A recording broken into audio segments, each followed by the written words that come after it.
No te escuché, ¿qué? Ya, Sí, estoy ya, bien ya estoy recordado. grabando Perfecto. también. Listo. Ya, muy bien. Gracias, doctor. Gracias. Buenas noches, chicos. Entonces, hoy día vamos a ver la clase de fiebre más rash. Acuérdense que fiebre más rash es un espectro clínico pues bastante amplio, ¿no? Hay una infinidad de etiologías en medicina de diversas índoles que pueden dar este espectro clínico de fiebre más rash, ¿no? O sea que es un tema que puede abarcar un sinfín de posibilidades. No solamente aquellas infecciosas, sino aquellas también desde el punto de vista no infeccioso. Entonces, ¿qué quiere decir? Que si tenemos pues un espectro muy amplio por ser un síndrome de repente muy sensible, no tan específico, sino más sensible que específico, entonces tenemos que abordar la mayor cantidad de información con respecto a la historia clínica de mi paciente o de un paciente para poder enlistar y priorizar las etiologías más plausibles dentro de este espectro clínico, ¿no? Entonces, ¿qué es esencial cuando veo un paciente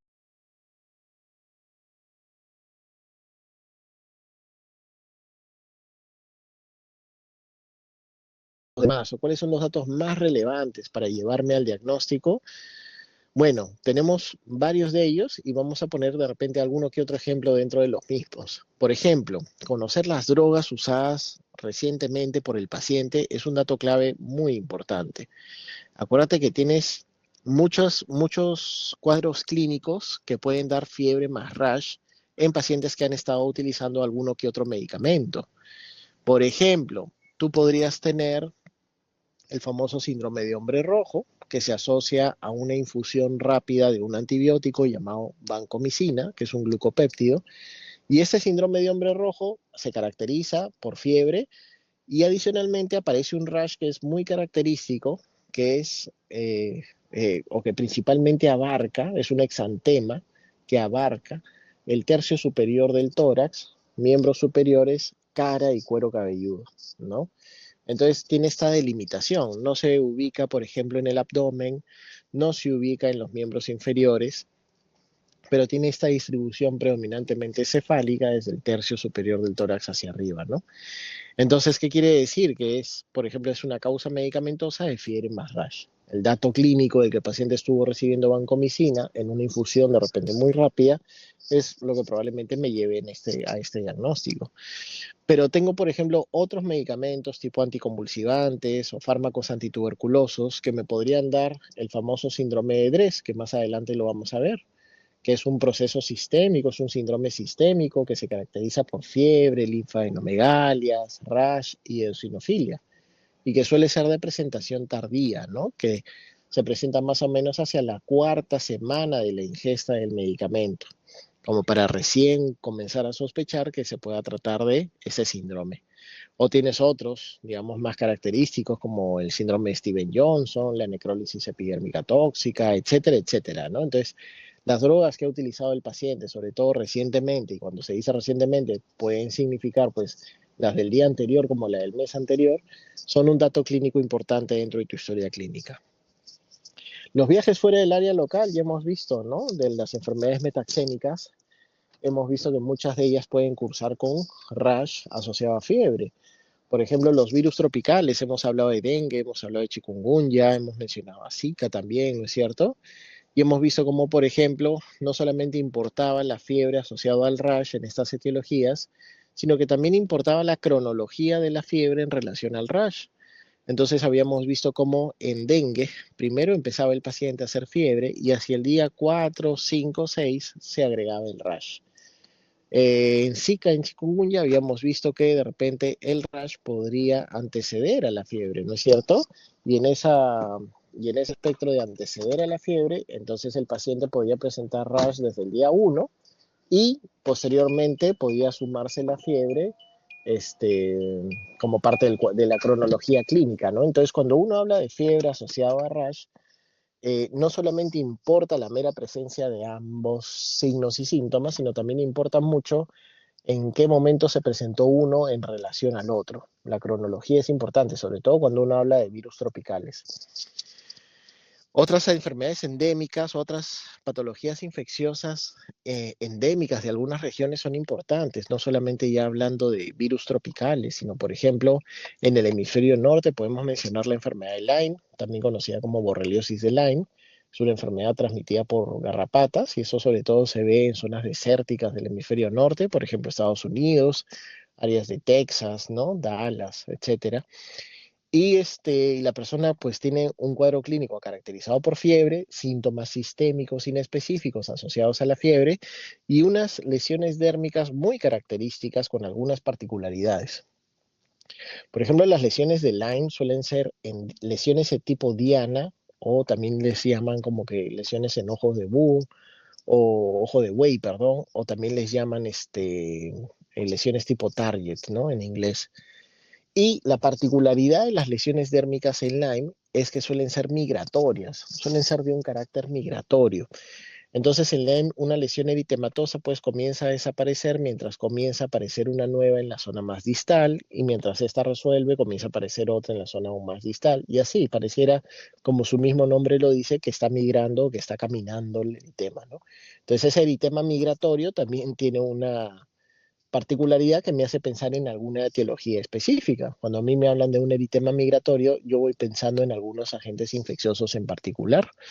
Por ejemplo, que me digan el paciente tiene un eritema migratorio, pero es de Perú, no ha visitado áreas endémicas diferentes y es un paciente que come pescado crudo, tipo ceviche, entonces yo pienso en natostoma, ¿no? En natostomiasis, que es un parásito que puede dar un eritema migratorio, que inicialmente se confunde con celulitis. Muchas veces se trata como celulitis, porque la verdad es que es muy difícil de distinguir o de diferenciar ello.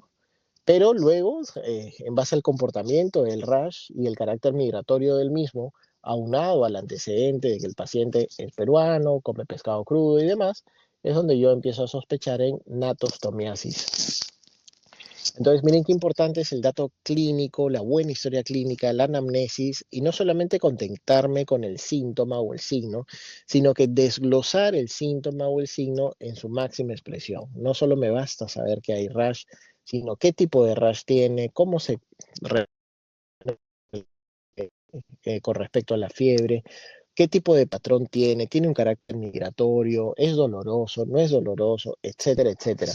Entonces, en base a ello, yo comienzo a recabar información adicional que, por ejemplo, la historia clínica me puede brindar. La historia clínica me puede brindar que el paciente tiene un viaje a una zona endémica determinada, o de repente un viaje específico que me hace sospechar de algunos patógenos que pueden, digamos, encajar dentro del espectro clínico que estoy viendo, ¿no?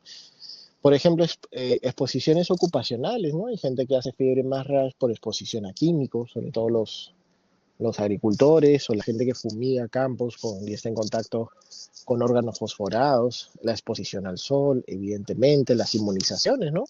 Alguna que otra persona podría presentar síndromes mononucleósicos caracterizados por fiebre más rash, asociados a algunas vacunas en particular, ¿no? ITS y factores de riesgo para VIH, pues con evidente razón, ¿no? Muchas de las ITS se presentan dentro del contexto de un síndrome mononucleósico. Seguramente ustedes ya han estudiado de que el síndrome mononucleósico es, digamos, un conjunto de signos y síntomas que parten de una triada característica, ¿no? Que no siempre está como triada en general en los pacientes, en la vida real, ¿no? Pero teóricamente la triada característica es la presencia de fiebre, linfadenopatías y faringitis, ¿no? Entonces el paciente se queja pues de odinofagia. Entonces, a este espectro, a esta triada de signos y síntomas, podría sumarse también la presencia de rash, también podría sumarse la presencia de visceromegalia, sobre todo hepatomegalia y o esplenomegalia, y alguno que otro dato tipo síntomas sistémicos inespecíficos como malestar general, astenia, hiporexia y demás. Entonces, dentro del síndrome mononucleósico, que tiene distintas etiologías, están también las ITS. Muchas ITS se presentan como síndromes mononucleósicos. Por ejemplo, una primoinfección por VIH, denominada síndrome retroviral agudo, o infección aguda por VIH, puede presentarse como un síndrome mononucleósico y lo característico es la fiebre asociada a un rash, que el rash suele tener una distribución en cara, tronco y extremidades, es decir, es un rash generalizado en la prima infección por VIH. Eso suele ser algo muy característico. Siempre se ve, bueno, no en del 100% de los casos eso no existe, pero la mayoría de veces de primo infección por VIH se ve fiebre, odinofagia, linfadenomegalia y rash, ¿no? Es muy característico. Entonces, ¿qué cosa debo hacer? Debo hacer una historia clínica prolija y debo indagar si es que el paciente ha tenido de repente alguna exposición de riesgo en las últimas 4 o 8 semanas. Eso debe ser parte de mi historia, ¿no? Porque en realidad eso es un dato clave. Si el paciente ha tenido una exposición de riesgo, entonces yo ya voy pensando que de repente este síndrome mononucleósico podría ser una primo infección por VIH. Otras ITS, aparte de VIH, claro, hepatitis B, hepatitis C, también se pueden presentar como síndromes mononucleósicos. La hepatitis B o C, a veces uno espera que para tener hepatitis, pues siempre me den el dato de ictericia, ¿no? Siempre. Pero en realidad eso es incorrecto, ¿no? La clásica hepatitis que te da fiebre, síntomas sistémicos y que luego estos se apagan y empieza a presentar ictericia, pues es la hepatitis aguda por virus de hepatitis A.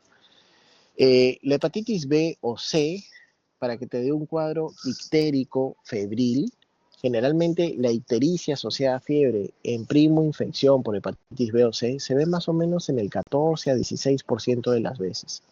El resto de las veces se presenta como un síndrome mononucleósico. Es decir, se podría presentar como fiebre, adenomegalias, faringitis y de repente por ahí hepatomegalia, ¿no? Entonces, más o menos eso es lo que se podría presentar en el caso de una infección aguda por un virus de hepatitis tanto B como C. Y alguno de ellos podría también presentar rash. No es lo más característico, pero podría también presentarse el rash. Entonces, ¿qué quiere decir? Que también debe estar dentro de mi diagnóstico diferencial. Si yo tengo un paciente con un síndrome mononucleósico caracterizado dentro de todo lo que tiene por fiebre y rash, y yo hago la historia clínica de que había una exposición de riesgo, entonces contemplo la posibilidad no solamente de VIH, sino también de testear hepatitis B o C. De pronto que el paciente pues no tiene ninguno de esos riesgos individuales y yo simplemente tengo un síndrome mononucleósico, eh, en donde adicional a este se presenta pues rash, ¿no? Un rash maculopapular. Bueno, entonces tengo que ir desde lo más frecuente hacia lo menos frecuente. La causa más frecuente de síndrome mononucleósico, pues de lejos, es el Epstein-Barr virus. Casi en el 90% de las veces se trata de Epstein-Barr virus. Y también, ahí pisándole los talones, viene pues citomegalovirus con mucha menor frecuencia. ¿No es cierto?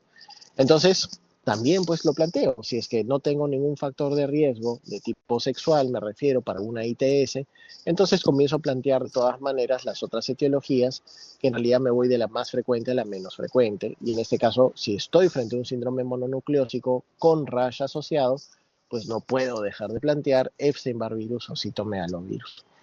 Entonces, miren qué importante es tener los datos de la historia clínica para poder ir planteando mis etiologías. Acuérdense que si yo tengo un síndrome o un problema que como es fiebre más rash, que me da una amplia gama de posibilidades, entonces mi historia clínica es el que me va a circunscribir a cuáles son esas probabilidades más cercanas. Enfermedad valvular cardíaca, pues evidentemente las endocarditis infecciosas podrían dar cuadros clínicos complejos y dentro de ellos con afección dérmica. Es cierto que las clásicas lesiones semiológicas de endocarditis, tipo los nódulos de Osler, las lesiones de Janeway, las manchas de Roth en la retina o el astillado unguial, ¿no? A veces en la bueno, en las uñas, valga la redundancia, el astillado unguial como tal, pues ya es difícil de ver, ¿no? Porque generalmente estos hallazgos semiológicos, primero que formaban parte de la historia natural de la endocarditis infecciosa, es decir, tendríamos que pasar una endocarditis pues sin tratarla para observar la historia natural de esta y ver cómo estas manifestaciones vasculares e inmunológicas, ¿no? Tan características de la endocarditis se van presentando, ¿no? Sin embargo, ya es difícil de ver, pues tendríamos que no tratar a un paciente durante varios días como para poder tener estas manifestaciones y hoy en día pues con los antibióticos y el atendimiento de los antibióticos ya es mucho más difícil que eso se suscite. Entonces, ¿qué quiere decir? Que en la era postantibiótica este tipo de lesiones dérmicas por endocarditis ya se ve en menos del 5% del total de casos, ¿no? Entonces, cuando uno sospecha endocarditis infecciosa, ya lo hace no necesariamente en base a esa semiología, sino en base a otros datos adicionales, tipo un soplo de reciente aparición, una disfunción valvular nueva, un germen en sangre que es muy sugerente o muy asociado a endocarditis, tipo que yo esté frente a una estafilococcemia, ¿no? Pacientes con dispositivos vasculares y demás, ¿no? Entonces, en base a ello, yo comienzo a plantear, de repente hay una endocarditis. Y no necesariamente ya por los estigmas dérmicos que esta solía presentar, ¿no? Enfermedades previas, pues evidentemente, ¿no? Hay enfermedades previas que podrían dar manifestaciones dérmicas y hacer confundir, ¿no? No sé, pues por ejemplo se me ocurre el síndrome de Sweet. El síndrome de Sweet es una fiebre neutofílica intermitente y que tiene a su vez una dermatosis. Y el síndrome de Sweet, si bien en algunos casos raros puede ser primario, a veces es una manifestación secundaria de alguna enfermedad oncológica de base. Por eso el síndrome de Sweet muchas veces se comporta como un síndrome paraneoplásico. Entonces, qué importante es saber qué enfermedad tiene de base el paciente, obviamente cuando esto es sabido, ¿no? A veces es un descubrimiento, pero bueno, si es que ya es conocida la comorbilidad, de repente es un paciente que tiene una neoplasia de fondo, una neoplasia de órgano sólido de fondo, y me está haciendo un síndrome de Sweet como una manifestación paraneoplásica, ¿no? Y entonces el síndrome de Sweet se presenta como un cuadro febril más una dermatosis, ¿no? O sea, más el rash. Entonces ahí tengo otro datito importante, ¿no? Eh, ¿Qué más? Contacto con enfermos, claro que sí. Exposición a ambientes salvajes, claro. O rurales, insectos, artrópodos. Bueno, les he mencionado de repente la enfermedad de Lyme, que se asocia a la mordedura de la garrapata, garrapatas del género Ixodes, para ser exactos, la especie Scapularium, la más frecuente de todas. Es una enfermedad asociada a garrapatas, que viene con fiebre más ras. Dentro de estas entidades también podría mencionar la enfermedad de Chagas, ¿no? La enfermedad de Chagas, hablando específicamente de Chagas agudo, ¿no? Chagas agudo, a eso me refiero, puede venir también con cuadro febril. Uy, perdón, se me escucha, ¿no? Se me fue un rato Sí, la o voz. sea, No sé Ya si... perfecto. Ya, muchas gracias. Chagas agudo puede venir como un cuadro febril asociado también a rash. Entonces, qué importante es ver, pues, por qué zonas ha estado el paciente. Las áreas endémicas de Chagas en el Perú, por ejemplo, son las de la zona sur, ¿no? Tacna, Moquegua, Arequipa, Ica. Arequipa, pues, le lleva la cabeza en los datos, en la estadística, a las demás regiones. También se ha escrito en la cuenca amazónica, por si acaso, ¿eh? Bueno, pero es un dato importante. Y en este caso, la enfermedad de Chagas se transmite por un vector, que en este caso es un insecto alado, que es del género Triatoma, la especie infestas acá en el Perú. Esto podría cambiar en otras realidades, tipo en Bolivia o en Brasil tienen otros tipos de insectos alados que transmiten el Trypanosoma cruzi, tipo eh, los insectos del género Rhodnius, del género Pastrongylos, por ejemplo, ¿no? Entonces también ahí son datos importantes, saber más o menos con qué tipo de insectos, animales, etcétera, ha podido estar en contacto el paciente para sospechar de algunas etiologías específicas. De igual manera, la exposición a fuentes de agua, animales, mascotas, por ejemplo, no sé, se me ocurre la enfermedad por arañazo de gato, ¿no?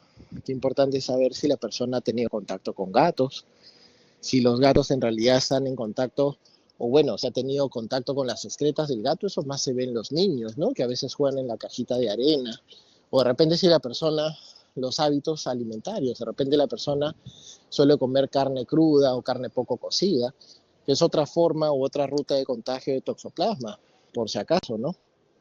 Mucha gente piensa que el contagiarse de toxoplasma solamente es dependiente del tener o no tener gatos, cuando en realidad eso no es correcto, ¿no?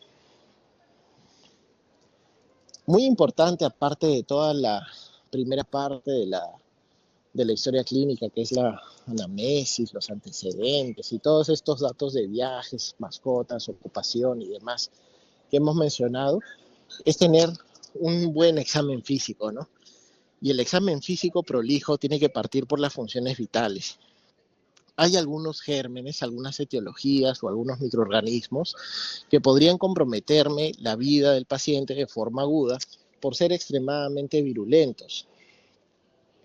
Y en esa virulencia podremos mencionar de repente al gonococo, meningococo y neumococo, que son los que me suelen dar enfermedad gonocócica invasiva o meningocócica invasiva.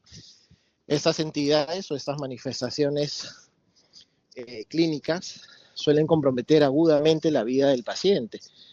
Entonces yo tengo un paciente que viene por cuadro febril asociado a un rash que puede haber empezado como máculas o como pápulas y que posteriormente ha progresado a petequias, equimosis, podría también presentarse como bulas hemorrágicas y finalmente el paciente comienza a complicarse tipo con hipotensión, hipoperfusión, daño de órgano múltiple y demás. Entonces ahí yo tengo que pensar inmediatamente, esto puede ser una enfermedad gonocócica, meningocócica o neumocócica invasiva y tengo que ir rápidamente interviniendo para estabilizar la hemodinamia del paciente y también pues para iniciar con prontitud la terapia antimicrobiana dirigida hacia el germen sospechado. Entonces, qué importante es que yo establezca rápidamente en el examen físico cuáles son las funciones vitales del paciente para rápidamente lograr esa estabilidad hemodinámica, ¿no?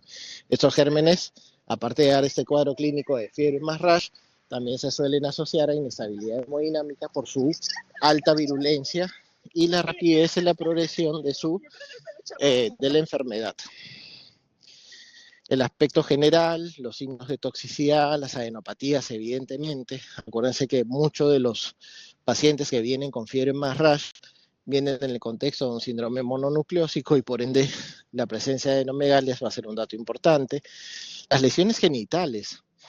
Por ejemplo, que yo tenga una primoinfección por virus de herpes simple tipo 2. Si yo tengo una primoinfección por virus herpes simple tipo 2, que en la primoinfección suele haber síntomas sistémicos como fiebre, cefalea, mialgias, artralgias, entonces voy a tener lesiones dérmicas sugerentes de herpes simple tipo 2, que suelen empezar como pápulas y que luego estas progresan a vesículas. Las vesículas se agrupan a manera de racimo de uvas y luego se esfacelan y dejan un lecho ulceroso, ¿no? El cual es doloroso, de bordes irregulares, no sobrelevados y suele ser en la primoinfección múltiples.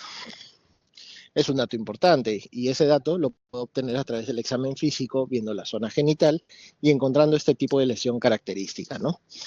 O de repente veo lesiones en mucosas. ¿Qué pasaría si hablamos de herpes simple tipo 1? Si hablamos de herpes simple tipo 1 en la primoinfección, entonces estaría viendo un paciente que tiene, aparte de fiebre, linfadenomegalias, faringitis y demás, se suele asociar bastante con gingivoestomatitis. Entonces yo tendría pues enantema o verdaderas mucositis, lo cual sería muy sugerente también de herpes simple tipo 1 en la primoinfección. Ese paciente pues evidentemente se va a quejar de mucho dolor a ese nivel.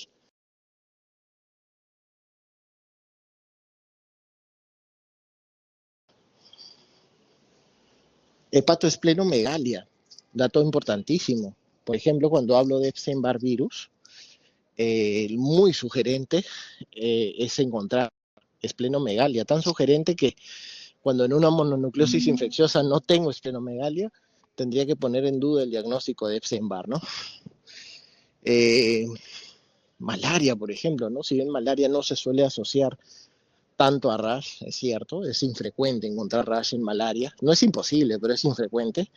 La esplenomegalia es muy sugerente, sobre todo si el paciente tiene el riesgo de venir de área tropical, ¿no? Artritis. ¿Qué pasaría si el examen físico yo encuentro artritis? Habíamos conversado en la clase de metaxénicas que uno de los virus tropicales que más se asocia a artritis es el chikungunya. Y se asocia a artritis porque básicamente tiene un compromiso intraarticular bien claro y uno periarticular a manera de tendinitis, ligamentitis, entesitis, bursitis, dactilitis y demás.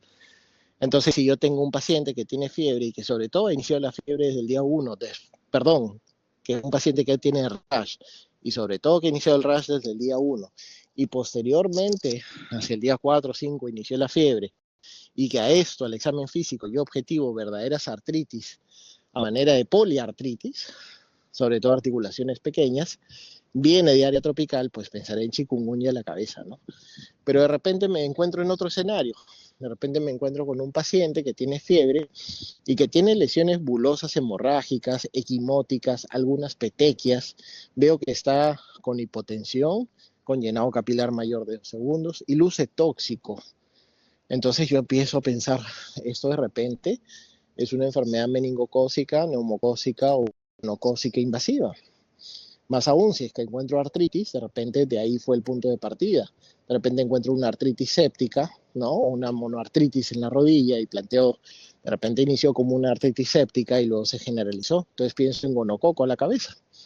Entonces mira cómo el examen físico me puede aproximar a la etiología del cuadro clínico que pueda tener mi paciente en ese momento específico, ¿no? Muy bien, entonces entendiendo que tengo que hacer una historia clínica completa, teniendo datos claves y buscando de repente algunos datos que normalmente no se preguntan o no se indagan, pues ahora entiendo el por qué debo hacerlo. Entonces defino el tipo de lesión dérmica que tiene mi paciente. Así voy a tener mucho más datos. Entonces defino el tipo de lesión primaria, la localización y distribución de la lesión es importantísimo también. O sea, no solamente en dónde o qué tipo de lesión primaria es, sino dónde se está localizando. Ahora vamos a ver algunos ejemplos de por qué ello es importante.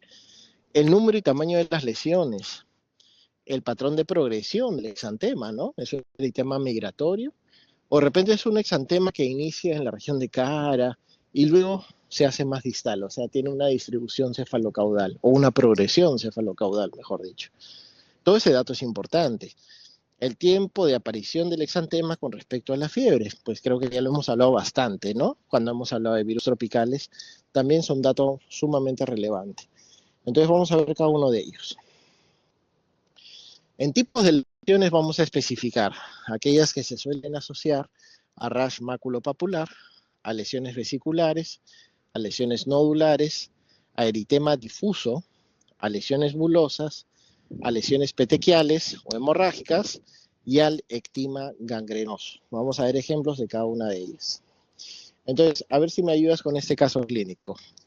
Mira, acá tienes un paciente varón de 5 años con un tiempo de enfermedad de 5 días y tiene estos síntomas iniciales: fiebre de baja gradación, cefalea, conjuntivitis, rinorrea y adenomegalias retroauriculares.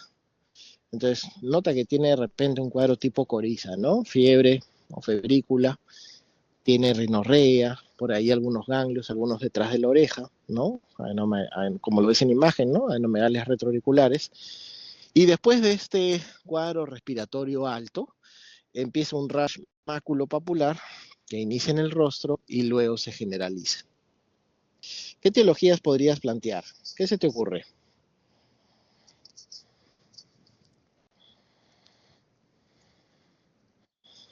Sarampión es una muy buena posibilidad, ¿no es cierto? Muy bien, Cristian. Sarampión es una muy buena posibilidad. De hecho, que es totalmente plausible que este cuadro clínico sea sarampión. No lo es en realidad, pero es totalmente plausible, ¿eh? O sea, ha podido ser, digamos, tranquilamente. De repente, ¿cuáles serían alguna que otra diferencia con respecto a sarampión? Sarampión tiene una fiebre alta. Sarampión no suele dar febrículas, ¿no? Sarampión, el paciente tiene fiebre alta, ¿no? 39, 40 grados centígrados. También viene con coriza, ¿no? También viene con un cuadro respiratorio alto, ¿no? Tipo rinorrea, etcétera. Y luego tiene un rash maculopapular, es cierto, que empieza en cara y luego se distribuye hacia la región más caudal, o sea, de distribución cefalocaudal. Pero acá hay un dato importante. Ahí está, muy bien, Franco. El dato importante es que el paciente tiene adenomegalias retroauriculares. Si bien no son patognomónicas de rubiola, no lo son, ojo, no quiero que se me malinterprete con ello, son muy sugerentes. Entonces, ¿qué quiere decir? Este cuadro clínico más se inclina hacia rubiola que hacia sarampión. Ambos pueden ser, ojo, ambos son muy buenas posibilidades, pero digamos que un puntito más a favor lo tiene rubiola con respecto a sarampión. ¿Está bien? Mira este otro cuadro clínico, a ver si me ayudas con este. Esta es una pacientita mujer de 3 años, con tiempo de enfermedad de 7 días, que tiene un cuadro clínico que inicia también con un cuadro respiratorio alto, ¿no? Fiebre elevada, 40 grados centígrados, congestión nasal, tos, conjuntivitis, y luego de 2 días se asocian manchas blancas en cavidad oral como las que ves en pantalla. Mira, son lesiones blanquecinas sobre un halo o sobre un lecho eritematoso, ¿no? Ahí en la zona de carrillos, retrofaringe. Y luego de 3 días aparece un rash maculopapular generalizado que tiene esta misma patrón de distribución, cefalocaudal. Mira, qué importante es conocer todo lo que sucedió antes del rash, porque si yo me enfoco solo en el rash, pues probablemente me equivoque la mayoría de las veces. ¿Qué quiero decir? Que tengo que yo estimar qué cosa ha sucedido, qué síntomas ha presentado el paciente antes de tener rash, porque si no me voy a equivocar bastante. No vale, por ejemplo, no existe una ensactemática viral que no esté antecedida, digamos que no haya sido antecedida por síntomas respiratorios altos. En base a ello yo me voy plantando, ¿no? Con qué posibilidades. Entonces a veces sucede que te llaman solamente por lesiones dérmicas, no ha habido ningún síntoma previo y ya están planteando rubiola, sarampión, cuando en realidad eso no se presenta de esa forma, ¿no? Entonces, ¿acá qué se te ocurre? ¿Qué tipo de diagnóstico podríamos plantear en este segundo caso? Y ahora sí, mucho más claro, sarampión, ¿no es cierto? Ahora sí, mucho más claro, sarampión. Eh, ¿qué te orienta más por sarampión? Mira, tiene unas lesiones en la cavidad oral que ahora sí son patognomónicas de sarampión, que son las manchas de Koplik. Las manchas de Koplik son esas que ves ahí en la foto, ¿no? Son lesiones blanquecinas, puntiformes, que tienen rodeándolas un halo eritematoso. Y que, claro, y que claramente se asocian a un cuadro respiratorio alto, fiebre elevada, mira, y que luego del cuadro clínico tipo coriza viene el rash maculopapular de distribución cefalocaudal. Seguimos viendo ejemplos de rash maculopapular. Kawasaki, tal vez las manchas de Koplik son las que ya te llevan directo al diagnóstico de sarampión, ¿no es cierto? En Kawasaki no quiere decir que lo pueda hacer, pero tal vez las manchas de Koplik son muy sugerentes ya dentro de este cuadro clínico como para que no plantee sarampión. Acuérdate que Kawasaki tiene lesiones también en cavidad oral diversas, ¿no? Tiene una lengua aframbuesada el paciente, a veces tiene una lengua con geográfica, ¿no? A veces también tiene fisuras en los labios. Y Kawasaki tiene una particularidad, ya que me has abierto esa posibilidad de hablarlo, es que tiene un rash evanescente que tiene afección palmoplantar. Es una de las causas, una de las etiologías en donde el rash se presenta con afección palmoplantar. Creo que hay una pregunta, o me estoy confundiendo. Sí, sí, doctor, una pregunta. ¿Lo de la progresión Sí. cefalocaudal era patognomónico de sarampión? No. La presentación O cefalocaudal, mencionó algo que era un patognomónico de sarampión que no escuché bien. las manchas de Koplik. Ah, ya, Las manchas de Koplik son patognomónicas, eso sí, ni vuelta que darle. Eso sí es patognomónico, pero el rash cefalocaudal puede verse en una diversidad de patologías, sobre todo en las exantemáticas virales, por si acaso. No te vayas a confundir. ¿Otra pregunta por ahí?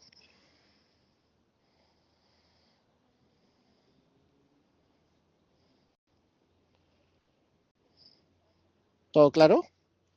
Me parecía que había alguien más que había levantado la mano o no, me estoy confundiendo. Como estoy acá el teléfono, no veo bien eso.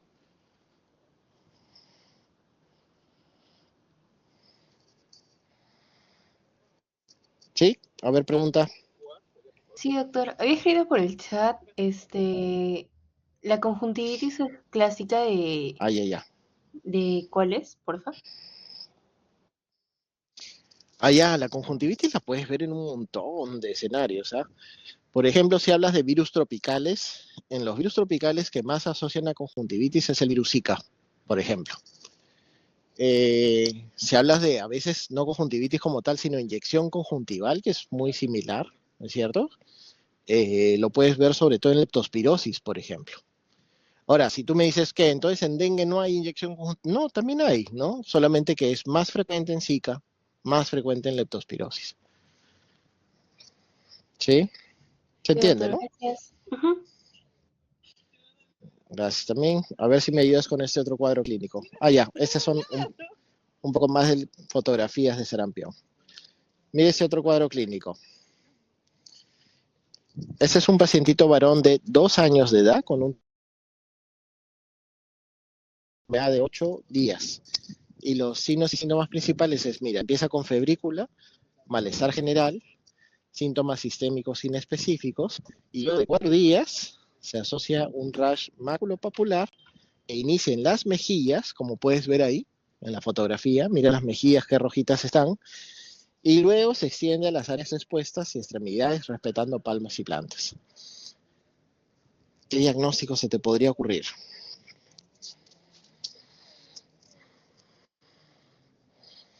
Claro, el eritema infeccioso, la quinta enfermedad también se le conoce, que es aquel que es causado por parvovirus. Muy bien, ¿no? Entonces, mira cómo algunas peculiaridades del rash te orientan hacia una etiología específica, ¿no es cierto? O sea, tú podrías decir, bueno, esto lo puede dar un sinfín de etiologías, es cierto, pero de repente tienes alguna característica peculiar que te inclina o te hace inclinar la balanza hacia alguna de ellas en particular.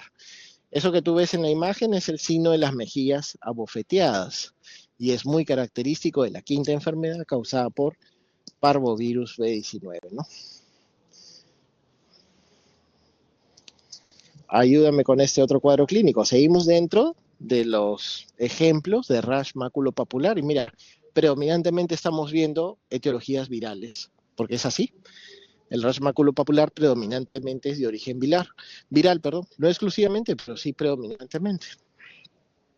Mira acá, tienes un paciente varón de 23 años con tiempo de enfermedad de un mes que inicia la enfermedad presentando fiebre persistente, malestar general, astenia, hiporexia, cefalea, odinofagia, adenomegalia cervicales, esplenomegalia y rash maculopapular en tronco y extremidades. Mira, solamente dándote ese cuadro clínico, ¿qué síndrome ya podrías plantear?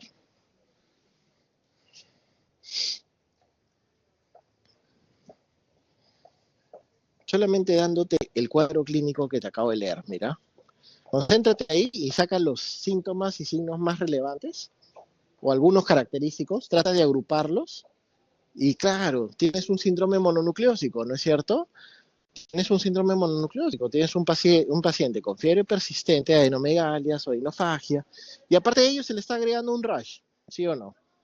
Dentro de todo lo que ya tiene, ¿no? Porque aparte tienes esplenomegalia y demás. Y en su laboratorio te topas con que el hemograma tiene linfocitosis con linfocitos atípicos y elevación de las transaminasas en 2 veces el límite superior. Dime, ¿qué etiologías podrías plantear?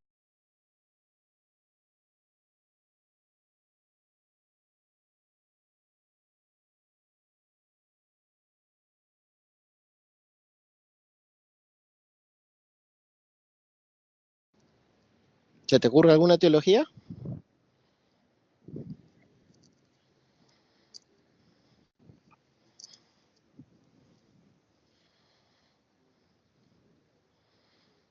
Dentro del síndrome mononucleósico, más o menos qué etiologías podrían dar. Epstein-Barr, claro, podría ser una muy buena etiología, ¿no es cierto? De hecho, que un paciente con mononucleosis infecciosa, es decir, aquel síndrome mononucleósico causado por Epstein-Barr, tranquilamente podría venir con el cuadro clínico descrito, ¿no? Hay un dato importante, mira, aprovechando el dato de laboratorio. La linfocitosis a veces se toma como algo exclusivo de los virus. Ese es un dato impreciso. ¿Por qué es un dato impreciso? Porque la linfocitosis no es exclusiva de las causas virales. Si bien es cierto, es muy frecuente encontrarla asociada a virus, eso es correcto, no es exclusiva de los virus. Entonces, ¿qué quiere decir? Que yo puedo tener linfocitosis por otras etiologías fuera de las virales, tipo, puedo tener linfocitosis por brucelosis aguda, por ejemplo, que es una bacteria. Puedo tener linfocitosis en el contexto de una toxoplasmosis aguda, por ejemplo, que es un parásito, ¿no es cierto? Puedo tener linfocitosis inclusive de causas no infecciosas. Podría tener linfocitosis asociada a medicamentos, podría tener linfocitosis asociadas a enfermedades autoinmunes, podría tener linfocitosis en el contexto de enfermedades neoplásicas como leucemias linfocíticas crónicas, por ejemplo, o agudas, ¿no? Donde la linfocitosis absoluta es una de las características. Entonces, ¿qué quiero decir? Que la linfocitosis no es una entidad laboratorial exclusiva de los virus, pero sí muy frecuentemente asociada a ellos. Dentro de los virus que causan linfocitosis, el más frecuente de todos es el Epstein-Barr virus y el citomegalovirus. Ese es un dato importante. Acuérdate, de todos los virus que causan linfocitosis, los más frecuentes de lejos es el Epstein-Barr virus y el citomegalovirus. ¿Qué otro dato importante? Lo mismo sucede con los linfocitos atípicos. No es algo exclusivo de las etiologías virales. Lo puedo ver fuera de las etiologías virales también. Tanto en otras entidades infecciosas como en entidades no infecciosas de igual manera. Ok, acá hay un datito que si bien este paciente puede tener mononucleosis infecciosa por Epstein-Barr virus, hay un dato que debe hacer que tu balanza se incline un poco más por otra etiología.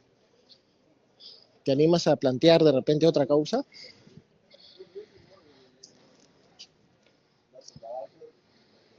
Citomegalovirus, justamente, ¿no? ¿Qué cosa fue lo que te hizo inclinar un poco más por citomegalovirus?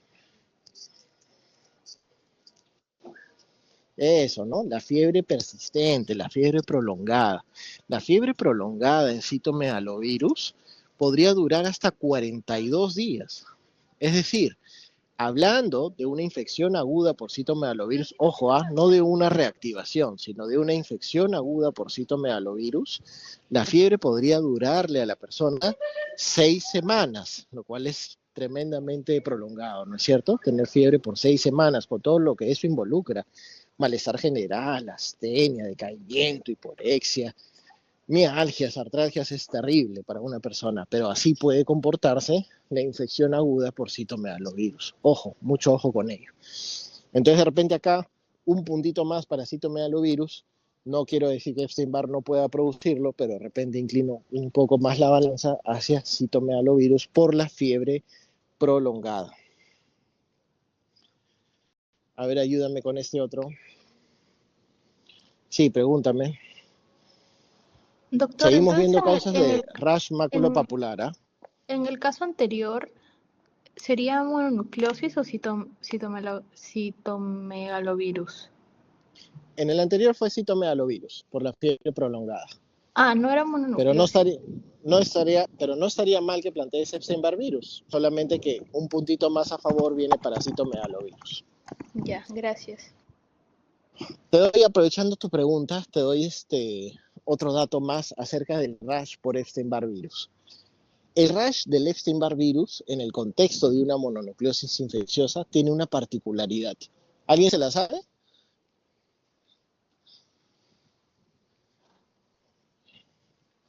¿Sabes cuál es la particularidad del rash por Epstein-Barr virus en el contexto de una mononucleosis infecciosa? Mira, el rash por Epstein-Barr virus en el contexto de una mononucleosis infecciosa se suele presentar, o mejor dicho, se exacerba cuando la persona consume beta-lactámicos. Entonces imagínate, ¿no? O sea, una persona va al médico porque tiene pues faringitis, fiebre, linfadenomegalias, el médico lo ve, tiene las amígdalas grandes, hipertróficas, congestivas, y le dice esto es una faringitis, de ahí es que te sientas mal, y le deja algún antibiótico pensando en un foco faríngeo. Entonces algo muy común es que le den amoxicilina, por ejemplo, ¿no? O amoxicilina con ácido clavulánico. Entonces la persona que viene por Epstein-Barr virus, o sea que tiene toda esta signología por Epstein-Barr virus, toma la amoxicilina y al día siguiente, si no es a las horas, empieza a presentar un rash maculopapular generalizado. Entonces a veces se confunde y dicen soy alérgico, ¿no? Soy alérgico, en realidad no es así. El rash por Epstein-Barr virus suele asociarse, o suele, mejor dicho, exacerbarse después de la ingesta de algún antibiótico de la familia de los beta-lactámicos. Eso es un dato que te doy. Mire este otro cuadro clínico, a ver si me ayudas. Es una paciente mujer de 27 años con un tiempo de enfermedad de 10 días. Y los signos y síntomas principales es que la paciente tiene fiebre, malestar general, cefalea, adenomegalias cervicales, inguinales y luego le aparece un rash maculopapular en tronco y extremidades. Al laboratorio, pues encuentro predominantemente linfopenia. No encuentro linfocitosis, encuentro linfopenia con linfocitos atípicos y elevación de las transaminasas aproximadamente a 3 veces el límite superior. ¿Te animas a darme un diagnóstico probable?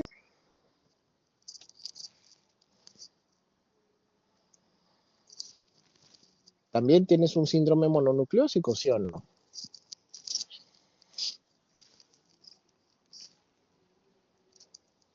Claro, también tienes un síndrome mononucleósico. Entonces trata de sacar algún dato extra que te haga inclinar más por un patógeno. Ya sabes que el síndrome mononucleósico puede darme un sinfín de patógenos, ¿no es cierto? Pero de repente por ahí hay algún dato extra, ¿no? Por ejemplo, en el caso del anterior, pues la fiebre prolongada me hacía inclinarme un poco más por citomegalovirus. ¿Qué síndromes mononucleósicos podrían asociarse a linfopenia? Te preguntaría.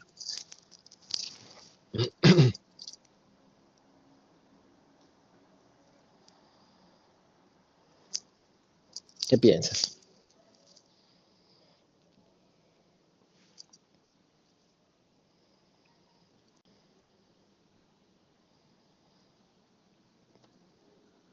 Por ejemplo, tranquilamente una primoinfección por VIH, ¿no? Tranquilamente. A lo que cuando el síndrome mononucleósico se asocia a una primoinfección por VIH o esa consecuencia de esta, mejor dicho, se pasa a denominar síndrome retroviral agudo, ¿no? Entonces acá tienes que considerar, ok, linfopenia, síndrome mononucleósico, ok, podría ser una primoinfección por VIH, tranquilamente.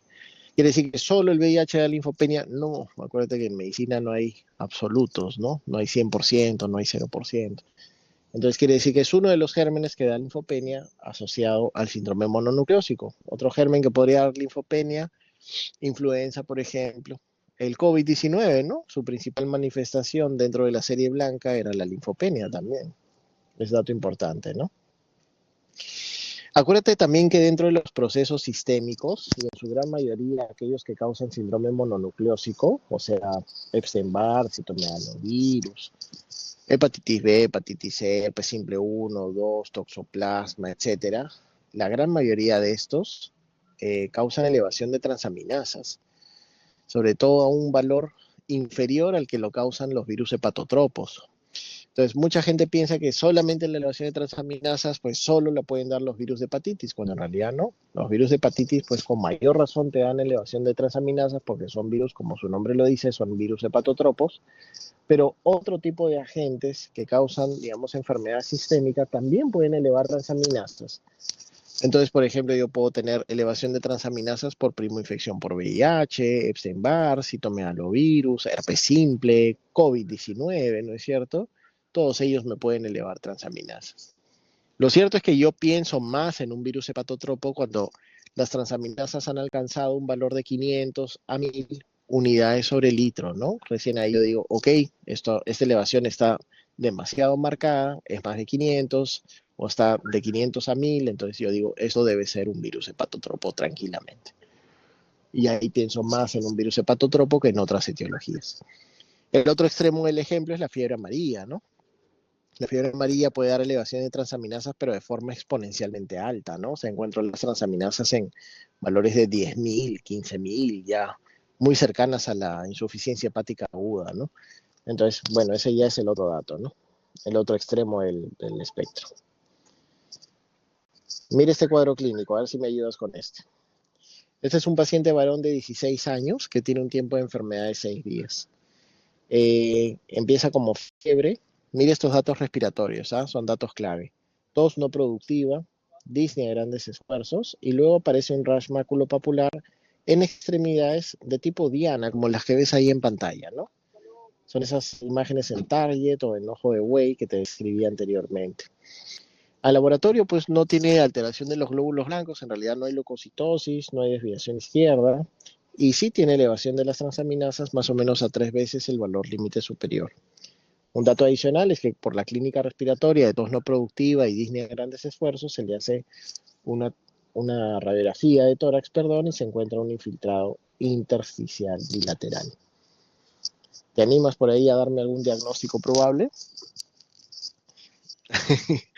Te fuiste a Lyme de frente, ¿no es cierto? ¿Por qué? ¿Por qué te has ido a Lyme? Por la lesión tipo Diana.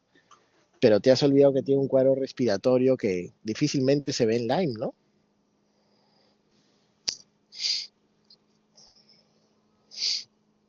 Lyme no suele dar ese cuadro clínico respiratorio. Es un cuadro clínico que semeja a una neumonía intersticial, ¿no? Una neumonía intersticial bilateral. Va con la clínica, ¿no? Que tenga una tos, pero no productiva, ¿no? Entonces pregunta, ¿qué otro tipo de agente podría darme esta clínica respiratoria asociada a lesiones dérmicas tipo Diana o tipo eritema multiforme, ¿no? ¿Se te ocurre alguna otra etiología?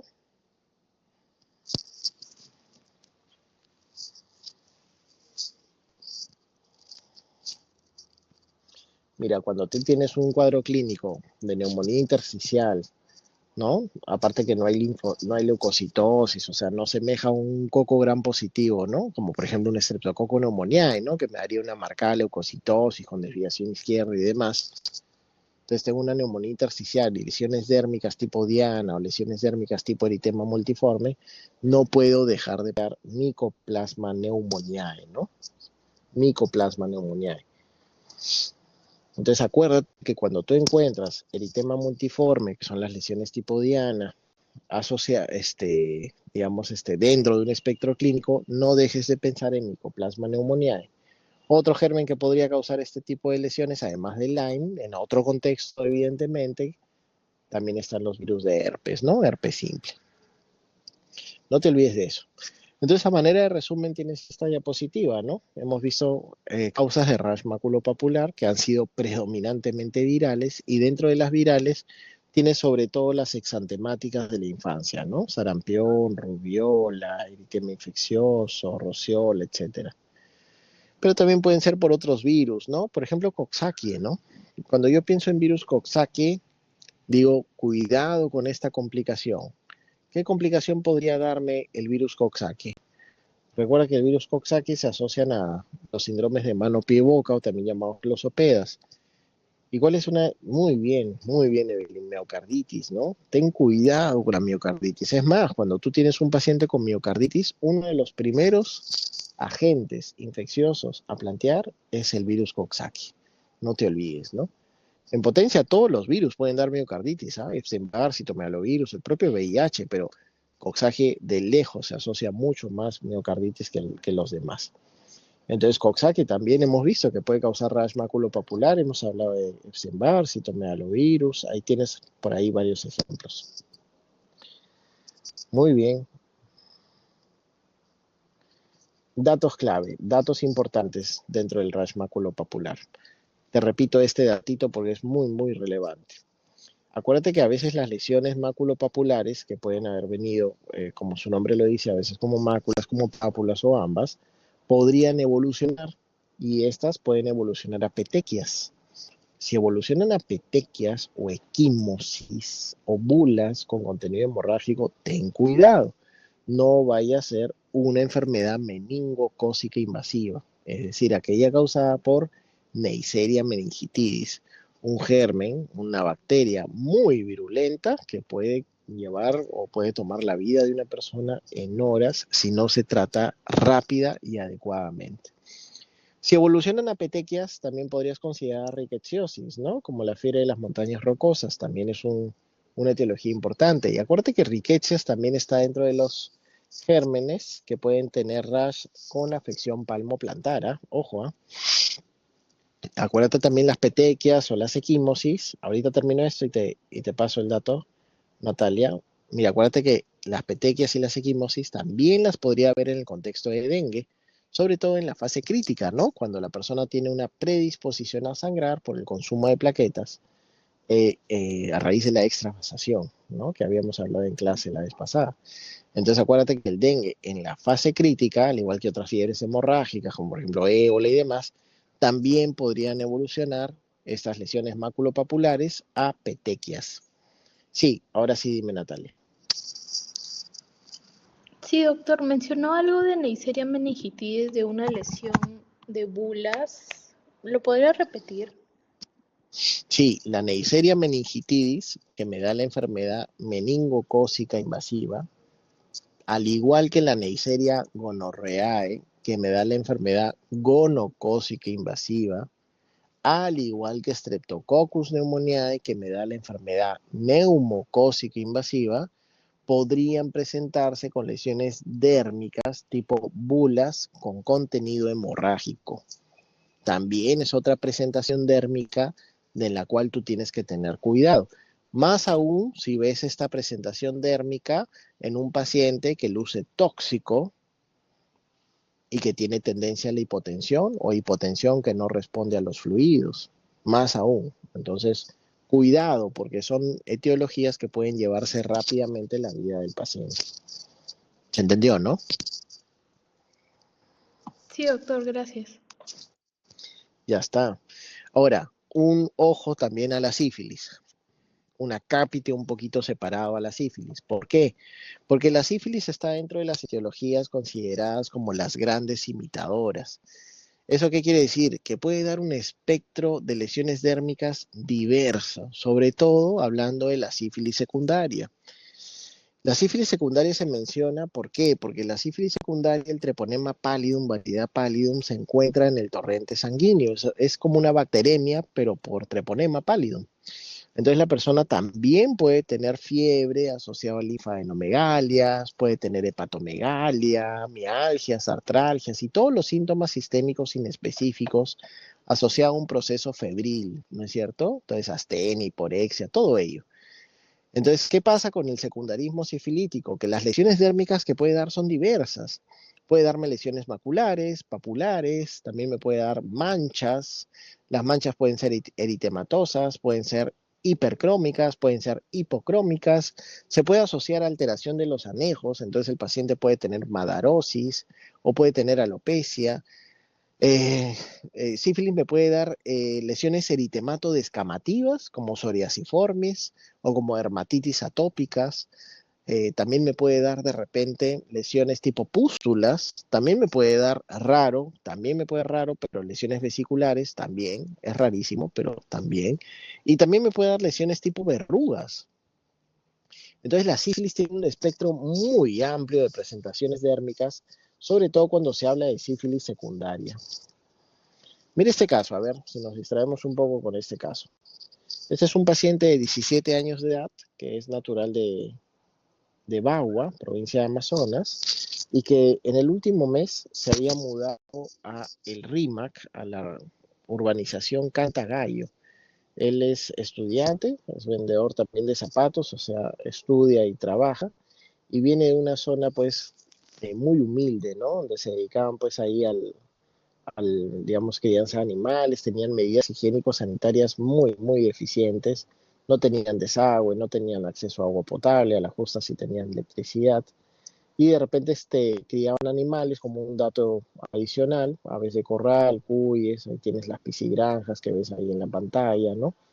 Y hasta hace un mes se mudó a esta región del Rímac, que si puedes ver, pues vivía en una casita igual, muy humilde, también sin acceso a los servicios básicos de salud, de higiene, tipo agua potable, desagüe y demás, y vivía pues ahí a orillas del río Rímac, con toda la contaminación que yo podría implicar. Y él viene con un tiempo de enfermedad de 7 días, básicamente con un cuadro abdominal de dolor asociado a diarrea, pero que luego se comienza a asociar a dificultad respiratoria, fiebre, mialgias, artralgias, y finalmente aparece un rash generalizado, cuyo rash generalizado, vale aclarar, que progresa a ser descamativo. Mira acá algunas lesiones del paciente, ¿no? Ya lo estás tomando cuando el rash está un poquito más evanescente, un poquito más apagándose, quiero decir, y se empieza a descamar, y era un rash que afectaba a distintas partes del cuerpo. Ahí se ve su brazo, por acá se ve su pierna, su pie también, para que veas la descamación. ¿Qué diagnóstico crees que tuvo al final? fue difícil, ¿ah? Porque estuvo varios días con fiebre, asociado al rash, dolor abdominal, cefalea también presentaba. Pero ¿qué dato me da la historia clínica? Paciente joven, sin antecedentes de relevancia, pero que vive bajo condiciones higiénico-sanitarias deficientes. No, tifus es una muy buena posibilidad, ¿no? Tifus es una muy buena posibilidad. ¿Qué más podría ser? Se le buscó, la verdad es que Adriana, perdón, se le buscó de todo al paciente, ¿no? O sea, se le buscaron todas las causas de fiebre más rash y al final salió rickettsiosis, como dices Carolina, tal cual. Pero son muy buenas posibilidades las que han planteado, ¿ah? Por si acaso, ¿ah? Salió rickettsiosis. Piensa en riquecias. Cuando tengas condiciones higiénico-sanitarias muy bajas, muy deficientes, piensa en riquecias cada vez que tengas un paciente con fiebre más rash. Es un dato clave, ¿eh? Es un dato clave. Y la riqueza se asocia mucho a cefalea también, ¿eh? Da bastante cefalea. Mire este otro caso clínico. Este es un paciente varón de 51 años que viene de la selva, trabaja en la zona de Iquitos, en la zona de Cochiquinas, y es maderero. Él se encarga de la tala y el transporte de madera. Mira para que veas la zona, vamos un poco más rápido, pero mira la zona donde él se desenvuelve, donde él trabaja. Y él viene con un tiempo de enfermedad bien corto, ¿no? De 4 o 5 días, caracterizado principalmente por fiebre asociado a dolor retrocular bilateral, cefalea occipito frontal intensa, artralgias en distintas articulaciones, ya la tienes, pues, ¿no? Náusea, vómitos, dolor abdominal, planteas dengue, ¿no es cierto? Y al final se le agrega pues un rash. Ya está. Mira, si yo planteara dengue acá, ¿cómo lo clasificaría? A ver, dime rápido. Ok, digo, esto parece dengue, ya, pero ¿cómo lo clasifico? Podría ser chikungunya también, pero acuérdate que en chikungunya la, el dolor articular es lo principal, ¿no? Tal vez eso debería enfatizarse en el relato. Tal vez no lo he enfatizado, discúlpame. Pero tenía artralgias, pero no eran tan intensas, Natalia.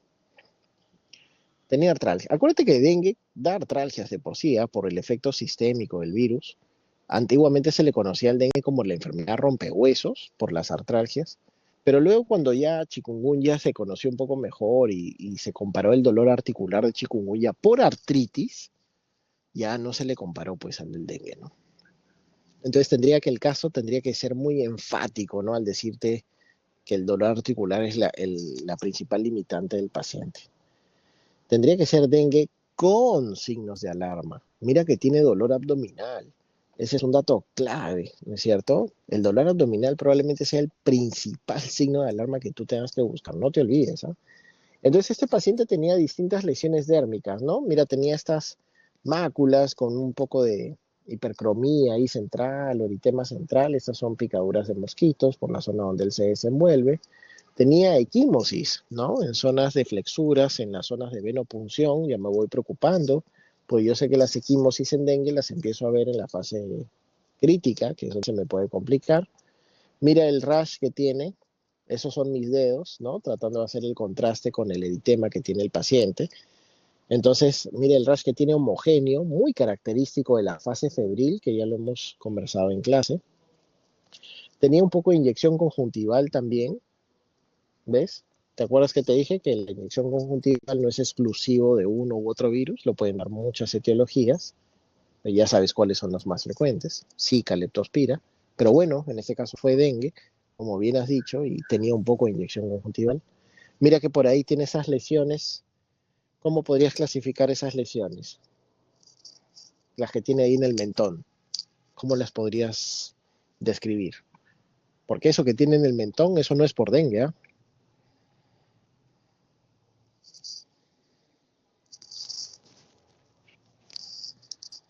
¿Qué te parece?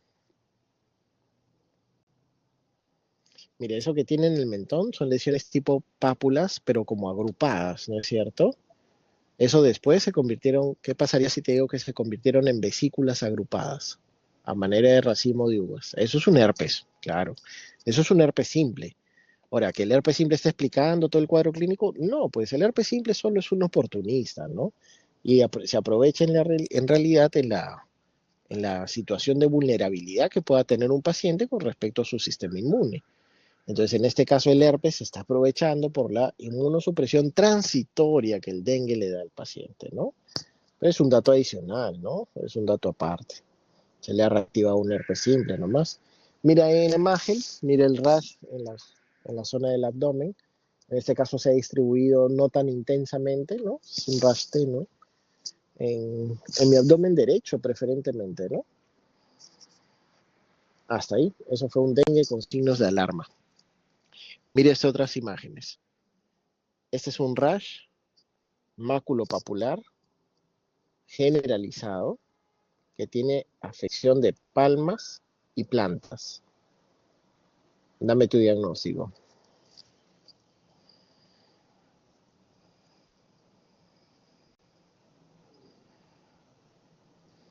Un rash generalizado, maculopapular, con afección palmo-plantar. Sífilis secundaria. Muy bien. Sífilis secundaria. Acuérdate, la sífilis secundaria, el rash puede dar afección palmo-plantar. No siempre, ¿eh? Ojo, ¿eh? No siempre. A veces la sífilis, ya te dije, es la gran imitadora. Puede no dar afección palmo-plantar. El rash de la sífilis podría no ser generalizado también, ¿no? Podría ser localizado. Mucho cuidado con la sífilis. Y también importante mencionarles que hay otras etiologías que también pueden dar afección palmoplantar diferentes a la sífilis. Por ejemplo, el sarampión. Por ejemplo, el Kawasaki, ¿no? O sea, ni siquiera una etiología infecciosa, ¿no? Kawasaki, habíamos mencionado antes. La enfermedad por mordedura de rata, ¿no? Las bacterias que tiene la rata, Streptobacillus, Spirillum minor, etcétera, eh, digamos, cuando son inoculadas tras la mordedura de la rata, pues me dan verdadera sepsis con bacteremias y esto puede dar lesiones dérmicas con afección palmoplantar. La rickettsiosis que acabamos de mencionar también pueden tener afección palmoplantar. Entonces, acuérdate que la afección palmoplantar no es exclusiva de la sífilis, ¿ok? Mira, más imágenes de sífilis secundaria. Mira cómo puede afectar rostro, ¿no? Mira también, perdón, mira cómo da alopecia. Mira la afección palmar en este caso con lesiones tipo máculas hipercrómicas. Mire, este es un paciente del hospital. ¿Cómo se llama cuando no tiene cejas y pestañas? Mira, si te das cuenta en la imagen de la izquierda, pues no tiene cejas. ¿Cómo se llama la ausencia de cejas? Madarosis, muy bien, ¿no? Madarosis, perfecto. Perfecto, muy bien. Entonces, acuérdate que la sífilis secundaria puede comprometer anejos, ¿no? Entonces te da madarosis. Mira las zonas de alopecia que tiene en la región posterior, ¿no? En la zona nucal. Y mira la lesión dérmica. ¿Cómo podrías definir esa lesión dérmica? ¿Cómo la podrías describir?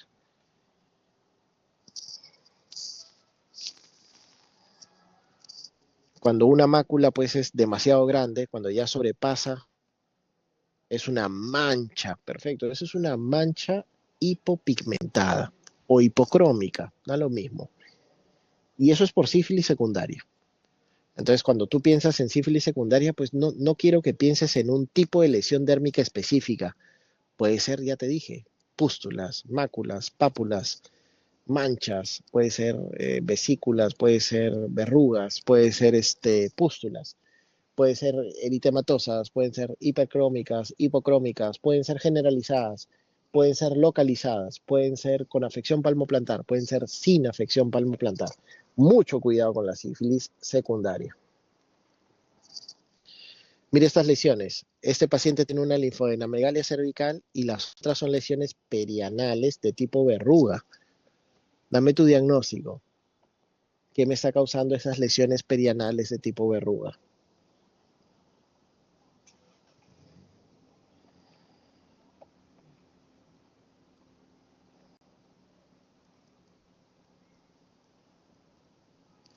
Vamos, dame un diagnóstico.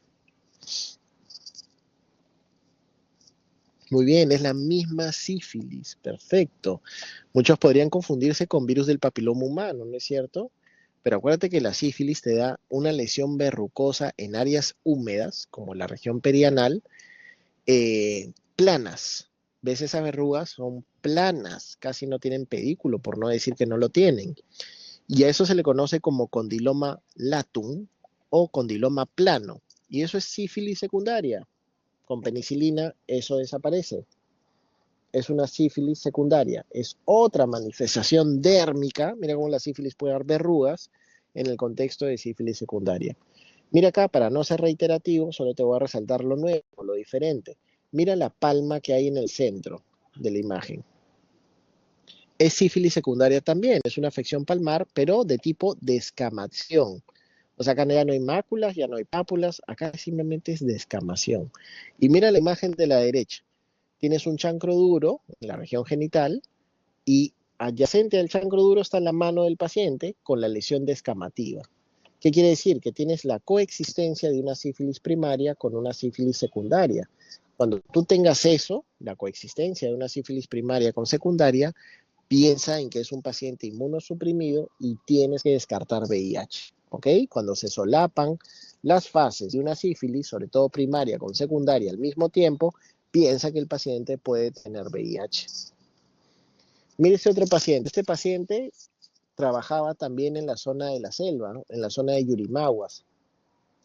Y tenía múltiples lesiones dérmicas. En realidad tenía toda la piel afectada con esas lesiones tipo pápulas que puedes ver en pantalla. Muchas de ellas morfas, ¿no es cierto? A veces unas más grandes, otras más chicas, algunas confluentes. La mayoría de superficie lisa, perlada, algunas brillosas. Las tenía en las extremidades, en el tronco, en el abdomen, en la cara. La tenía también en la región dorsal. También tenía las mismas lesiones en las piernas. Decía que las orejas estaban un poco más infiltradas, como que las sentía un poco más rechonchas, que no eran así sus orejas. Lo mismo manifestaba de la nariz.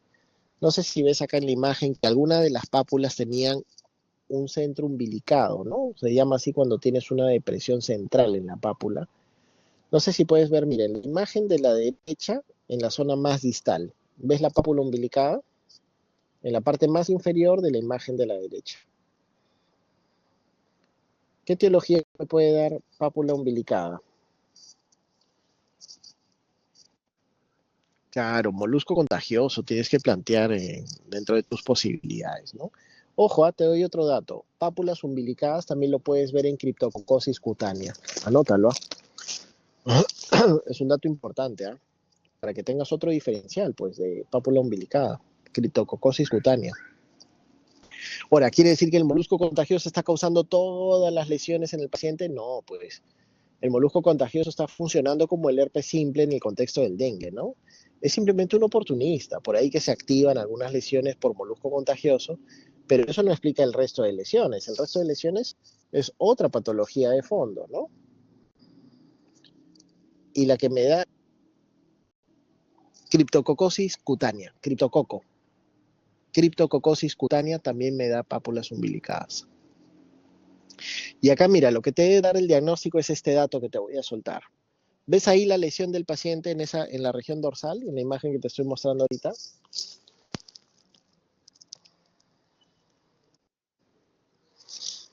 ¿Cómo la describirías? Una mancha hipopigmentada, perfecto. Ahora te doy un dato adicional. Esa mancha hipopigmentada es totalmente anestésica. Tú le hincas con una aguja, el paciente no siente. Le pones agua hirviendo en esa zona con un frasquito, pues el paciente no siente absolutamente nada. Y haces los mismos estímulos 1 centímetro al costado en la piel sana y el paciente siente todo. Entonces ahí tú tienes que ya sopesar, muy bien a los que ya lo dijeron, ya he visto varios.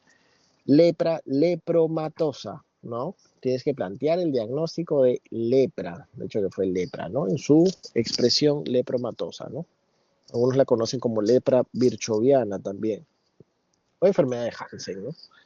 Entonces hemos visto un espectro amplio de rash maculopapular, lo demás va a ser más puntual, porque rash maculopapular es el que en realidad se puede dar en una amplia gama de posibilidades. Hola, hola, ¿sí? ¿Preguntas?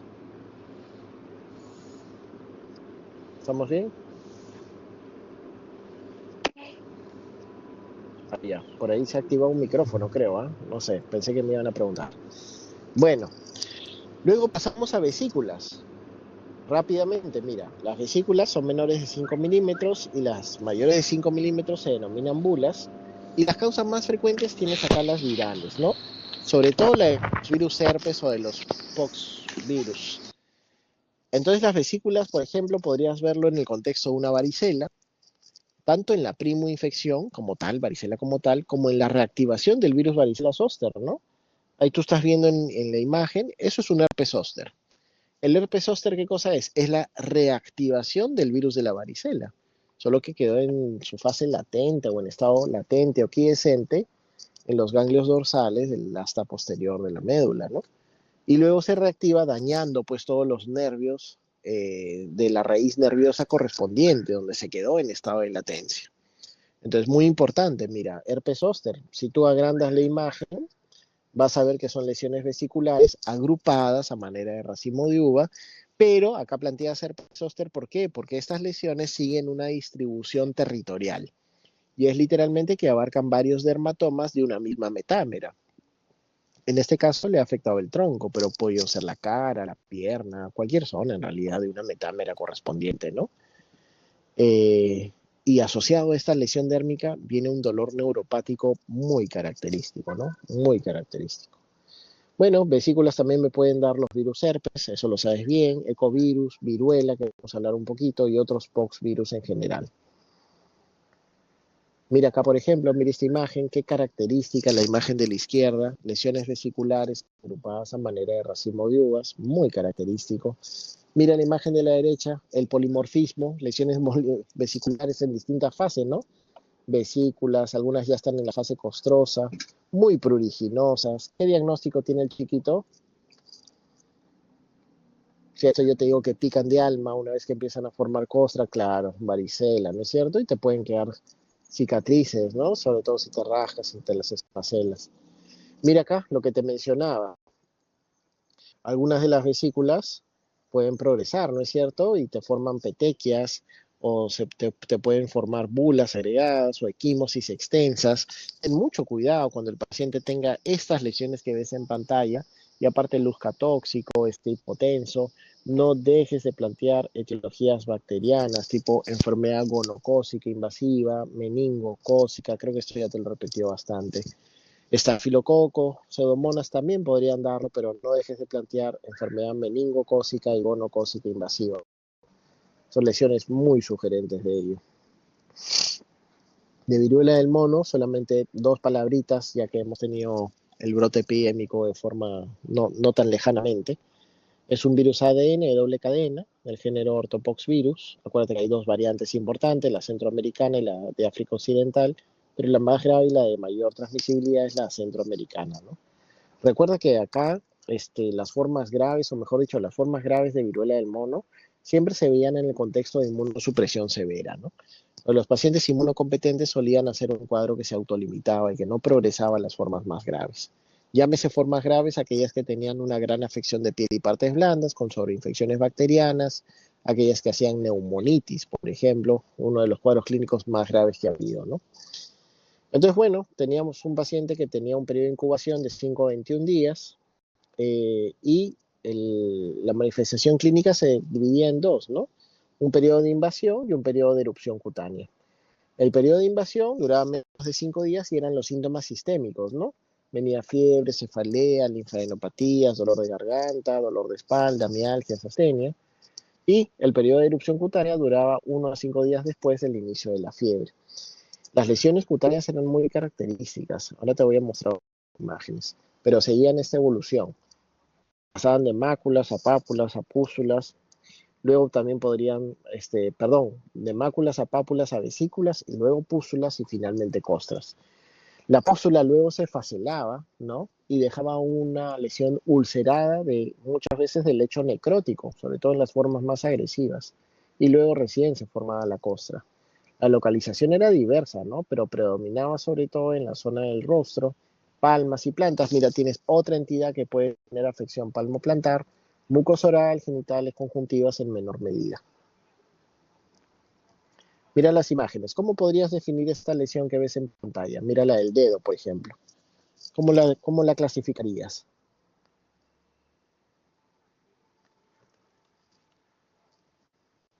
Una pústula, ¿no es cierto? Con base eritematosa, perfecto, ¿no? Igual que la de la punta de la nariz que ves en pantalla, ¿no?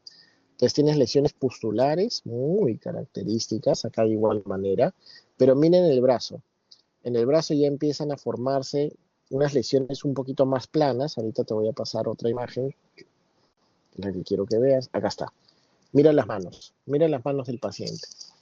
Las pústulas se facelaban y dejaban como un cavado, como si fuera una lesión ulcerada, que comenzaba a tener un lecho necrótico. Y luego después recién se formaban las costas. Mira que puede afectar mucosas también, región dorsal, región inguinal, suprapúbica. A veces la viruela venía con lesiones ya no ni máculas, ni pápulas, ni pústulas, ni vesículas, ni mucho menos úlceras, sino como ves en pantalla con lesiones verrucosas. Esas verrugas o estas lesiones de tipo verrucosas muy proliferativas, pues obviamente significan un contexto de inmunosupresión severa. Estos son pacientes con VIH en estadio SIDA, ¿no? En su gran mayoría. Mira la gran afección mucosa, eso no se ve en un inmunocompetente, esto denota siempre inmunosupresión, esta presentación tan agresiva. Y mira esa placa, ya no está formándome acá manchas ni nada, sino me está formando una verdadera placa necrótica en la región perineal. Esto de hecho se asociaba a complicaciones y a formas graves, ¿no? Por ejemplo, hacían proctitis, proctocolitis, se comportaba como un megacolon tóxico, ¿no? Con bacteremia por gram negativos, por enterobacterias, sepsis, shock séptico y demás. El diagnóstico de laboratorio consistía en el PCR para viruela del mono tomado en 3 muestras, una muestra de sangre, una muestra en hisopado nasofaringeo y evidentemente una muestra a partir de la lesión, ¿no?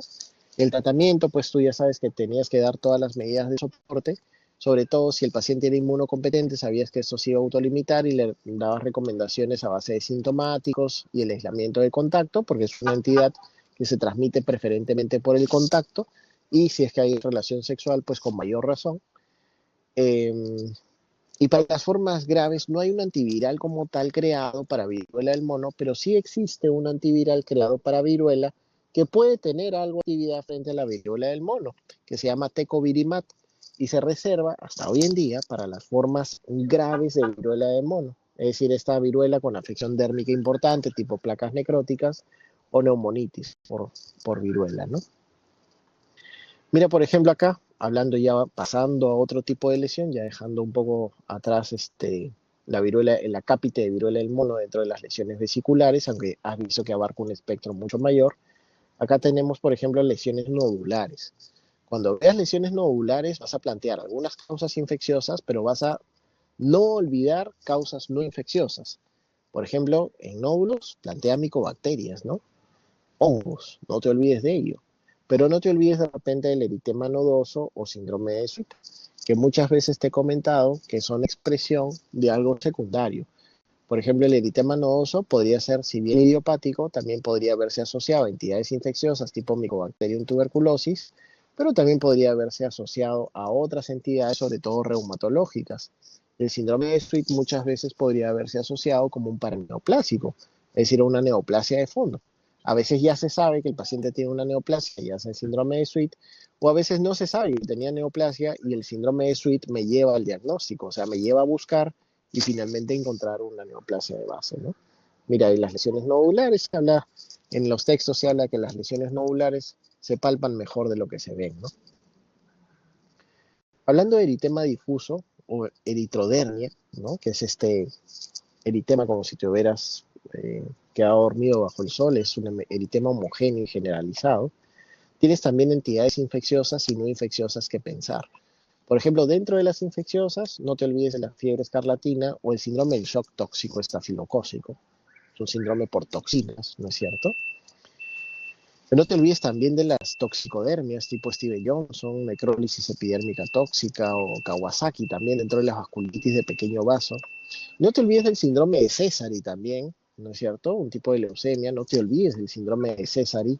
No te olvides también de algunas formas de psoriasis. Acuérdate que hay psoriasis eritrodérmica, que viene así, como una eritrodermia pura, un eritema difuso. Entre las principales, ¿no? Hay bastantes más.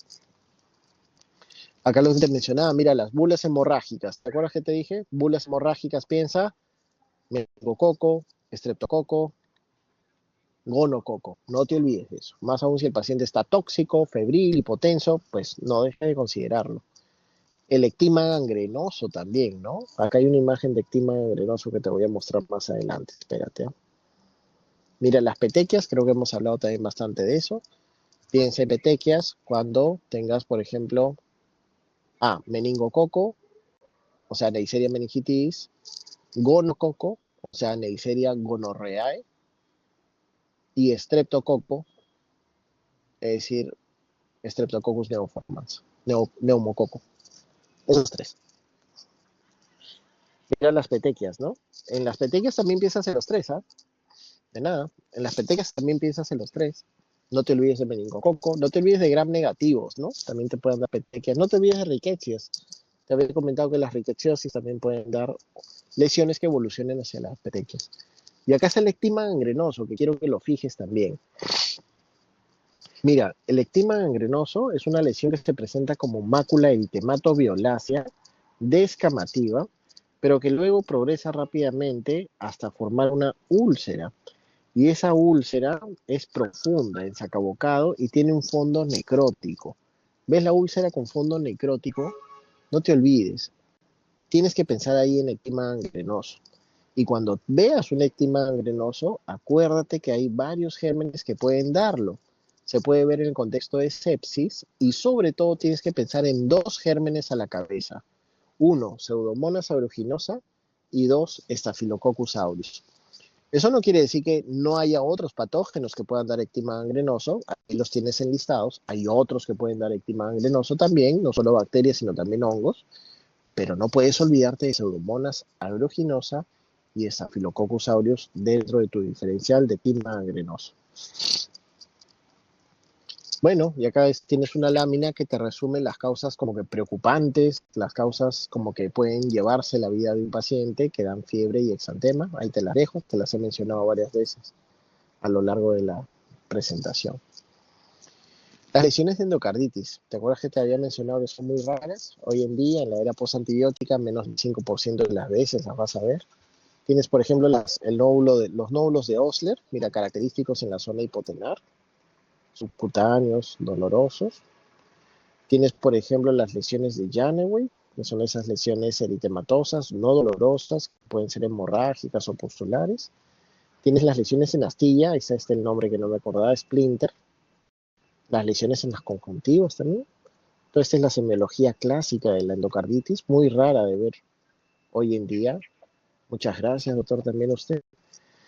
Tenemos también más imágenes. Mira ahí abajo. Mira esta imagen de la izquierda. Nódulos de Osler, ¿no? Mira la zona hipotenar. Mira el splinter, el astillado unguial. Mira, por ejemplo, las zonas de hemorragia o en las palmas. Mira cómo tienes otro diferencial de afección palmar, plantar, endocarditis infecciosa, lesiones vasculares y émbolos. Las lesiones de Janeway son, ¿no? Esas medias hemorrágicas y esas lesiones eritematosas en las palmas y plantas. ¿Te acuerdas que te hablé del DRES como otra causa de más rash? Pero en este caso, por fármacos. ¿Qué es el DRES? Realmente el DRES es un síndrome muy preocupante, ¿eh? Es un síndrome que también puede llevarse la vida de un paciente. Y el DRES es un cuadro sistémico que se caracteriza por fiebre, puede haber también linfadenogalias, puede haber artralgias, faringitis, y da estas lesiones dérmicas generalizadas que se acompañan de eosinofilia, pero no solo es de eosinofilia, sino se suele presentarse con hipereosinofilia. La hipereosinofilia es aquel valor de eosinófilos de 1500 a más, por lo menos, de 1500 a más.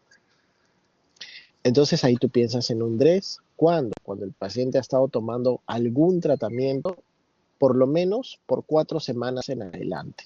¿Qué quiere decir? Que yo nunca voy a ver un DRES porque yo tomo un medicamento hoy día y ya mañana me aparece el síndrome de DRES. No. El síndrome de DRES es una manifestación tardía, es una toxicodermia tardía. Y puede afectar órganos, ojo, ¿ah? Puede afectar, por ejemplo, el hígado, por ejemplo, ¿no? O sea, puede dar verdaderas hepatitis con todo un compromiso orgánico. O sea, es un síndrome preocupante. Entonces, ¿cuándo lo considero? Cuando el paciente ha estado tomando medicamentos por lo menos por 4 semanas a más. ¿Con qué medicamentos suele asociarse el DRES? Diversos, sobre todo anticonvulsivantes. Carbamazepina, por ejemplo, ¿no? También se ha visto el síndrome de DRES, ¿sabes con qué? Con fármacos antituberculosos, sobre todo los de primera línea, isoniazida, rifampicina, piracinamida, etambutol. ¿Qué tiene que hacer el síndrome de DRES? Pues tienes que, uno, hidratar profusamente al paciente para eliminar pues todo el medicamento que tenga ahí circulando, antihistamínicos, corticoides y lo principal, suspender el tratamiento que ha desencadenado el DRES. La roseola tífica ya es rarísima, es muy raro. Si la ves alguna vez, tómale 1000 fotos, probablemente nunca más vuelvas a verla. Se presentaba en el contexto de fiebre tifoidea, ¿no? Aparecía después de la primera semana y la particularidad, ¿cuál era? Uno, que se localizaba en tórax y abdomen, como un rash así que ves en pantalla, como un rash evanescente, pero que duraba de 2 a 3 días. Era muy pasajero, muy temporal. 2 a 3 días ya estaba ausente el rash, ya desapareció. Ese era el clásico, la clásica roseola tífica. Ya hablaba de la embolización bacteriana, básicamente, o denotaba ello, pues, ¿no? Es muy raro de verlo, ¿no? De por sí ya es muy raro ver una fiebre tifoidea debidamente documentada, ojo, ¿ah? O sea, me refiero a un cultivo donde salga Salmonella tífica, no una aglutinación en lámina que me salga positivo débil y yo ya le pongo fiebre tifoidea. Eso no es un diagnóstico correcto, ojo. Es muy raro que hoy día veas una fiebre tifoidea. Bueno, y para finalizar, las infecciones fúngicas invasivas, hablar de Fusarium. ¿Por qué Fusarium? Porque Fusarium te da esta lesión, mira, muy característica, que es una lesión dolorosa, múltiple, que tiene un halo eritematoso, como ves ahí en el tobillo, mira en la parte de arriba, pero de lecho o de fondo o de centro, mejor dicho, necrótico, que se ve mucho mejor en la planta del pie de abajo, ¿no? Entonces tienes un fondo eritematoso y un centro necrótico. Eso es muy sugerente de Fusarium. Pareciera de repente un ectima gangrenoso, pero fíjate que el ectima es una úlcera en sacabocado, ¿no? Con un lecho necrótico. Acá no, acá es un halo eritematoso con un centro necrótico y que duele, ¿no? Duele y pueden ser lesiones múltiples. ¿En qué contexto una persona puede tener fusariosis diseminada? En el contexto de un paciente neutropénico, neutropénico. Y esos pacientes con neutropenias profundas y prolongadas, y me refiero a neutropenia profunda, como aquella menor de 100 células por mililitro, y prolongada, como aquella neutropenia que dura más de 7 días, suelen ser pacientes que tienen un trasfondo de neoplasia hematológica, tipo leucemias mieloides, ¿no? Leucemias mieloides en quimioterapia, en trasplante de médula ósea y demás. En ese contexto de paciente neutropénico, sobre todo cuando es profunda y prolongada la neutropenia, se puede presentar una fusariosis diseminada como infección fúngica invasiva. Más aún si el paciente ha tenido historia o antecedente de onicomicosis y queratitis. Muy bien, muchachos. Esa es la última lámina. Yo les agradezco mucho por su atención. No sé si tengan alguna duda. Profunda es cuando es menos de 100 neutrófilos por mililitro. No sé si tengan alguna duda. Sí, exacto, menos de 100. De nada. Duda, pregunta, comentario. Lo hemos logrado. He logrado terminar las justas, 9:51. Pero la clase de fiebre y rash hay bastante imagen, pues es muy importante que ustedes vean las lesiones para que fijen el concepto y no solamente lean el texto, ¿no? Que rápido se olvida. ¿Preguntas, chicos? ¿Está claro? Ya nos vamos a ver el viernes para la clase de sepsis y shock séptico. Me parece que es la última clase de todos. Algunas lesiones de viruela sí duelen, ¿sí? Depende en qué momento. Por ejemplo, cuando están en la fase pápula, mácula, pústula, no suele doler. Pero cuando ya hace la úlcera del lecho necrótico, sí, algunos pacientes sí se quejan de dolor.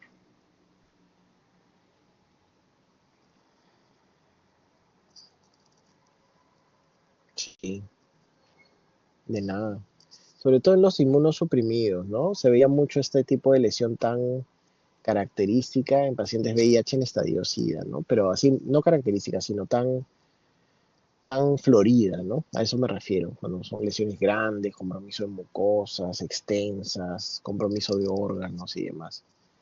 Yo también tenía varios pacientes VIH que estaban bien controlados, con buena inmunidad, por ende, y que hacían cuadros mucho más tranquilos, ¿no? Eran lesiones pustulares, es cierto, pero algunas escasas, no tan generalizadas, no dolían, algunas picaban más que otra cosa o incomodaban estéticamente y solían resolver hacia el día 21, ¿no? Que es cuando comienza la reepitelización.